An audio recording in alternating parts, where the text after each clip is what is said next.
So guys welcome back with another videos. ಇನ್ನು direct ವಿಷಯಕ್ಕೆ ಬರ್ತೀನಿ. ಹೇಗೆ ಅನಿಸಿದೆ ಗೈಸ್ ಫ್ಯಾಮಿಲಿ ವೀಕು? ಎಂಜಾಯ್ ಮಾಡ್ತಿದ್ದೀರಾ ಅಥವಾ ಅದರಲ್ಲೂ ಒಂದಿಷ್ಟು ವಿಷಯ ಇಟ್ಕೊಂಡು ಜಗಳ ಆಡ್ತಿದ್ದೀರಾ? ಏನು ಕತೆ ಕಮೆಂಟ್ ಸೆಕ್ಷನ್ ತಿಳಿಸಿ. ಬಟ್ ಏನಪ್ಪ ಅಂದರೆ ಅಲ್ಲಿರುವಂಥ ಸ್ಪರ್ಧಿಗಳನ್ನ ನೋಡ್ತಿರ್ಬೇಕಾದ್ರೆ ತುಂಬ ಖುಷಿ ಆಗುತ್ತೆ. ಆ್ಯಂಡ್ ನೀವು ತುಂಬ ಜನಕ್ಕೆ ಫೇವ್ರೇಟಾಗಿ ಕೆಲವು ಸ್ಪರ್ಧಿಗಳನ್ನ ಸೆಲೆಕ್ಟ್ ಮಾಡ್ಕೊಂಡು ಸಪೋರ್ಟ್ ಮಾಡ್ತಿರ್ತೀರಲ್ವಾ? ಸೊ ಆ ಸ್ಪರ್ಧಿಗಳನ್ನ ನೋಡಿ ಎಷ್ಟೆಲ್ಲ ವಿಷಯಗಳಾದರೂ ಕೂಡ ಅವ್ರು ಇವತ್ತು ಒಂದೇ ಫ್ಯಾಮಿಲಿ ಥರ ಎಷ್ಟೆಲ್ಲ ಎಂಜಾಯ್ ಮಾಡ್ತಿದ್ದಾರೆ. ಆದರೂ ಕೂಡ ಲೈವ್ ನೋಡೋರಿಗೆ ಮಾತ್ರ ಗೊತ್ತಾಗುತ್ತೆ ಒಬ್ರು ಕಷ್ಟಗೊಬ್ಬರು ಯಾವ ರೀತಿ ಆಗ್ತಿದ್ದಾರೆ, ಜೊತೆಗೆ ಮೇಯ್ನಾಗಿ ಫನ್ ಯಾವ ರೀತಿ ಮಾಡ್ಕೊಂಡು ಎಂಟರ್ಟೈನ್ಮೆಂಟ್ ತೊಗೊಂಡು ಮಜಾ ಮಾಡ್ತಿದ್ದಾರೆ ಅಂತ. ಸೊ ನೀವು ಮಾಡ್ಬೋದು, ಸ್ವಲ್ಪ ಮೈಂಡ್ ಸೆಟ್ ಚೇಂಜ್ ಮಾಡ್ಕೋಬೇಕಷ್ಟೇ, ಟ್ರೈ ಮಾಡಿರಿ, ಆಗುತ್ತೆ, ಓಕೆನಾ? ಆ್ಯಂಡ್ ಅದನ್ನು ಬಿಟ್ಟು ಇವಾಗ ಕ್ಯಾಪ್ಟನ್ ವಿಷಯಕ್ಕೆ ಬರೋಣ. ಸೊ ಇವಾಗ ನೆಕ್ಸ್ಟು ಕ್ಯಾಪ್ಟನ್ ಆಗ್ತಿರೋದು ಯಾರಪ್ಪ ಅಂದರೆ ನಮ್ಮೆಲ್ಲರ ಪ್ರೀತಿಯ ಗಿಲ್ಲಿ. ಆ್ಯಂಡ್ ಈ ಸಲ ಫ್ಯಾಮಿಲಿಗಳ ಹೋಟ್, ಸೊ ಇದನ್ನು ಕನ್ಸಿಡರ್ ಮಾಡಿದ್ದಾರೆ. ಈಗ ತುಂಬ ಜನಕ್ಕೆ ವೋಟಿಂಗ್ ಅಂತ ಬಂದಾಗ ಒಂದಿಷ್ಟು ವಿಷಯಗಳಿರ್ಬೋದು. ನಾನು ಮೊದಲು ಕೂಡ ಹೇಳಿದ್ದೆ, ಈ ವೋಟಿಂಗ್ ಅಂತ ಬಂದಾಗ ಈಗ ಅದು ಕಂಟೆಸ್ಟೆಂಟಿಂದನೇ ಆಗ್ಬೋದು, ಅದು ಫ್ಯಾಮಿಲಿಯಿಂದನೇ ಆಗ್ಬೋದು, ಏನೇ ಇರ್ಬೋದು, ಓಕೆನಾ? ಸೊ ವೋಟ್ ಅಂತ ಬಂದಾಗ ಅಲ್ಲಿ ಆ ಜನ ಆ ವ್ಯಕ್ತಿ ವೋಟ್ ಮಾಡ್ತಿದ್ದಾರೆ ಅಂದರೆ ಆ ವ್ಯಕ್ತಿ ಅಷ್ಟು ಡಿಸರ್ವ್ ಇರ್ತಾರೆ, ಮತ್ತು ಅದಕ್ಕೊಂದು ಕಾರಣ ಇರುತ್ತೆ ಅಲ್ವಾ? ಅದನ್ನು ಗಳಿಸ್ಕೊಂಡಿರ್ತಾರೆ. ಈಗ ಅಲ್ಲಿ ಬಂದಂಥವ್ರು ಎಲ್ಲರೂ ಕೂಡ ಬೇರೆಯವ್ರು ಕೂಡ ವೋಟ್ ಮಾಡ್ಬೋದಾಗಿತ್ತು, ಯಾಕೆ ಬೇರೆಯವ್ರಿಗೆ ವೋಟ್ ಮಾಡಿಲ್ಲ, ಗಿಲ್ಲಿಗೆ ಯಾಕೆ ವೋಟ್ ಮಾಡಿದ್ರು, ಅದಕ್ಕೊಂದು ಕಾರಣ ಇದೆ, ಅದನ್ನು ಹೇಳಿದ್ದಾರೆ ಅಲ್ವಾ? ಅಷ್ಟೇ ವಿಷಯ. ಸೊ ಹಾಗಾಗಿ ಯಾವಾಗಲೂ ಹೇಳೋದು ಇಷ್ಟ, ನಾನು ಯಾವುದೇ ಒಂದು ವಿಷಯಗಳು ಆಗ್ತಿರ್ಬೇಕಾದ್ರೆ ಎಲ್ಲನೂ ಕೂಡ ಬಿಗ್ ಬಾಸ್ ಅವ್ರೇನೋ ಮಾಡ್ತಿದ್ದಾರೆ ಅನ್ನೋದು ಥಿಂಕ್ ಮಾಡೋದಾಗ್ಬೋದು, ಮತ್ತು ಅವ್ರಿಗೇನೋ ಎಲ್ಲರೂ ಕೂಡ ಮನೆ ಮಕ್ಕಳು ಅಂತ ಸಪೋರ್ಟ್ ಮಾಡ್ತಾರೆ ಅಂತ ಹೇಳೋದಾಗ್ಬೋದು, ಇದನ್ನೆಲ್ಲ ಮಾಡ್ತಿರ್ತೀರ, ಓಕೆನಾ? ಸೊ ಇದನ್ನು ಬಿಟ್ಬಿಟ್ಟು ಒಂದು ಕ್ಲಿಯರಾಗಿ ಯೋಚನೆ ಮಾಡಿ. ಈಗ ಅದೇ ಜಾಗದಲ್ಲಿ ನಮ್ಮ ಫೇವ್ರೇಟ್ ಸ್ಪರ್ಧೆ ನಾವು ಹಂಗೆ ಮಾತಾಡ್ತಿದ್ವಾ? ಅವಾಗ ಬೇರೆ ಥರ ನೋಡೋದು, ಇವಾಗ ಬೇರೆಯವರಾದಾಗ ಇನ್ನೊಂದು ಥರ ನೋಡೋದು, ಇದೆಲ್ಲ ಒಳ್ಳೆಯದಲ್ಲ. ಸೊ ಹಾಗಾಗಿ ಮೇ ಬಿ ಗೊತ್ತಿಲ್ಲ, ನಾಳೆ ನಿಮ್ಮ ಫೇವ್ರೇಟ್ ಸ್ಪರ್ಧೆಗೂ ಕೂಡ ಅದೇ ರೀತಿ ಒಂದು ಸಿಚುವೇಶನ್ ಬರ್ಬೋದು. ಆವಾಗ ಬೇರೆಯವ್ರಿಗೂ ಮಾತಾಡೋಕ್ಕೂ ಕೂಡ ನೀವೇ ದಾರಿ ಮಾಡ್ಕೊಡ್ತೀರಲ್ವಾ? ಅದೇ ಕಾರಣಕ್ಕೆ ಹೇಳುವಂಥದ್ದು, ಅವತ್ತು ಯಾವ ಥರ ಸ್ಟ್ಯಾಂಡ್ ತೊಗೋತೀವೋ ಇವತ್ತು ಕೂಡ ಅದೇ ರೀತಿ ಸ್ಟ್ಯಾಂಡ್ ತೊಗೋಬೇಕು. ಅಂದರೆ ನಮ್ಮ ಒಂದು ಪಾಯಿಂಟ್ ವ್ಯಾಲಿಡ್ ಇರಬೇಕಾಗುತ್ತೆ. ಆಗ ನಾನು ಹೇಳುವಂಥದ್ದು ಏನಂದರೆ ಪಾಯಿಂಟ್ ಇಟ್ಕೊಂಡು ನೋಡಿ, ಈಸಿ ಆಗುತ್ತೆ. ಇವಾಗ ಗಿಲ್ಲಿ ವಿಷಯದಲ್ಲಿ ಏನಾಗ್ತದೆ, ಅದು ಅವ್ರು ಸಂಪಾದನೆ ಮಾಡಿರುವಂಥ ಪ್ರೀತಿ ಅಂತಲೇ ಹೇಳ್ಬೋದು, ಆ್ಯಂಡ್ ಇಷ್ಟು ದಿನಗಳ ಶ್ರಮ ಅಂತ ಕೂಡ ಹೇಳ್ಬೋದು.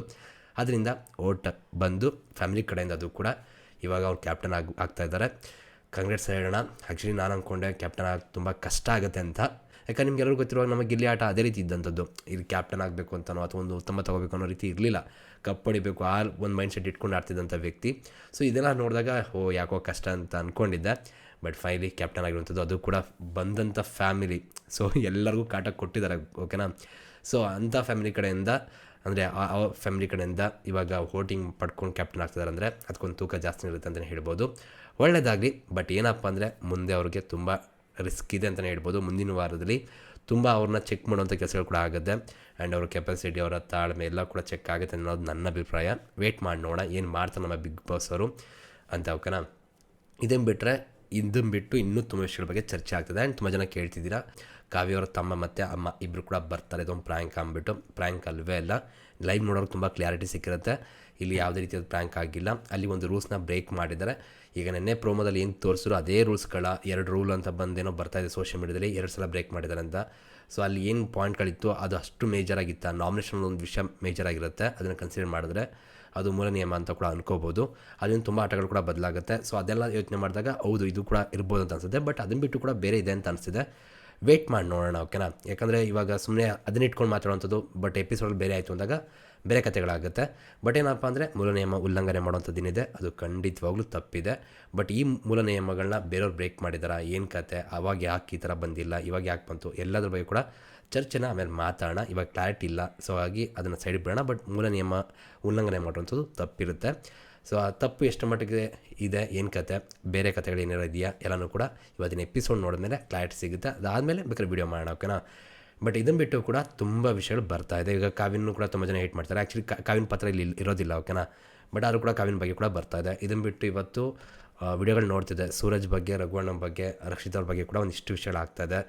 ಏನು ಗೊತ್ತಾ ಗೈಸ್, ಒಂದು ನರೇಟಿವ್ ಅಂತ ಅನ್ಕೋಬೋದು. ಒಂದು ಇವಾಗ ಏನಾಗ್ಬಿಟ್ಟಿದೆ ಗೊತ್ತಾ, ಒಂದು ಒಪಿನಿಯನ್ ಹೇಳ್ತಿರ್ಬೇಕಾದ್ರೆ ಅದು ಬೇರೆ ಥರ ಅನಿಸುತ್ತೆ ಕೆಲವೊಂದು ಸಲ, ಇಲ್ಲ ಅಂತ ಹೇಳೋಕ್ಕಾಗಲ್ಲ. ಬಟ್ ಸ್ಟಿಲ್ ಏನಂದರೆ ನಾವು ಅರ್ಥ ಮಾಡ್ಕೋಬೇಕಿರೋದು ಏನಂದರೆ, ಅಲ್ಲಿ ಕೂತ್ಕೊಂಡು ಯಾಕೆ ಮಾತಂದರು, ಏನಕ್ಕೆ ಮಾತುಗಳು ಬರ್ತಾ ಇದೆ, ಸಿಚುವೇಶನ್ ಏನಂತ ಒಂದು ಡಿಮ್ಯಾಂಡ್ ಮಾಡಿರುತ್ತೆ ಆ ಮಾತುಗಳು ಬರೋದಕ್ಕೆ.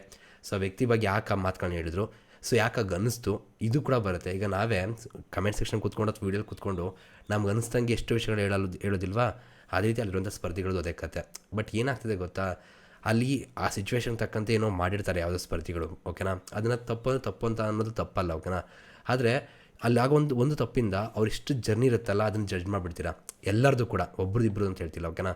ಸೊ ಅಶ್ವಿನಿ ಅವ್ರದ್ದು ಇದನ್ನೇ ಕೂತ್ಕೊಂಡು ಮಾತಾಡ್ತಿರ್ತಾರೆ, ಮತ್ತು ಸೂರಜ್ಜು ಮತ್ತು ರಕ್ಷಿತಾ ಮತ್ತು ರಘುವಣ್ಣ, ಆ್ಯಂಡ್ ಇವಾಗ ಕಾವ್ಯರ ಬಗ್ಗೆ ಎಲ್ಲರ ಬಗ್ಗೆಯೂ ಕೂಡ ಒಂದಿಷ್ಟು ಬರ್ತಾ ಇದೆ, ಅದ್ರ ಬಗ್ಗೆ ಡೀಟೇಲಾಗಿ ಮಾತಾಡೋಣ.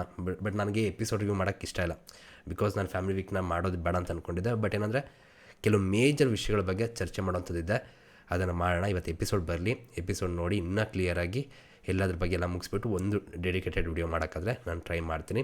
ಬಟ್ ಏನಂದರೆ ತುಂಬ ನೆಗೆಟಿವ್ ಸೆಟ್ ಆಗ್ತಿದೆ ರಕ್ಷಿತಾ ಬಗ್ಗೆ, ರಘುವಣ್ಣನ ಬಗ್ಗೆ, ಸೂರಜ್ ಬಗ್ಗೆ, ಅಶ್ವಿನಿ ಗೌಡರ ಬಗ್ಗೆ ಒಂದು ಲೆವೆಲ್ಗೆ, ಬಿಕಾಸ್ ಅವ್ರ ತಾಯಿ ಅವ್ರ ಕಥೆಗಳ ಬಗ್ಗೆ. ಜೊತೆಗೆ ಇವಾಗ ಇವ್ರಿತ ನೋಡಿ ಕಾವ್ಯ, ಅವ್ರ ತಮ್ಮ, ಅವರಮ್ಮ, ಎಲ್ಲದ್ರ ಬಗ್ಗೆನೂ ಬರ್ತಿದೆ.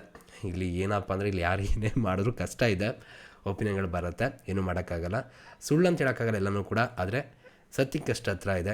ಇದನ್ನು ಬಿಟ್ಟು ನಾವು ಇನ್ನೇನು ಕನ್ಸಿಡರ್ ಮಾಡ್ಬೋದು ಅನ್ನೋದು ಕೂಡ ಇರುತ್ತೆ. ಅದ್ರ ಬಗ್ಗೆ ಡೀಟೇಲಾಗಿ ಮಾತಾಡೋಕೆ ನಾನು ಸಿಗೋಣ ಗೈಸ್. ಮತ್ತೆ thank you guys, love you guys, bye.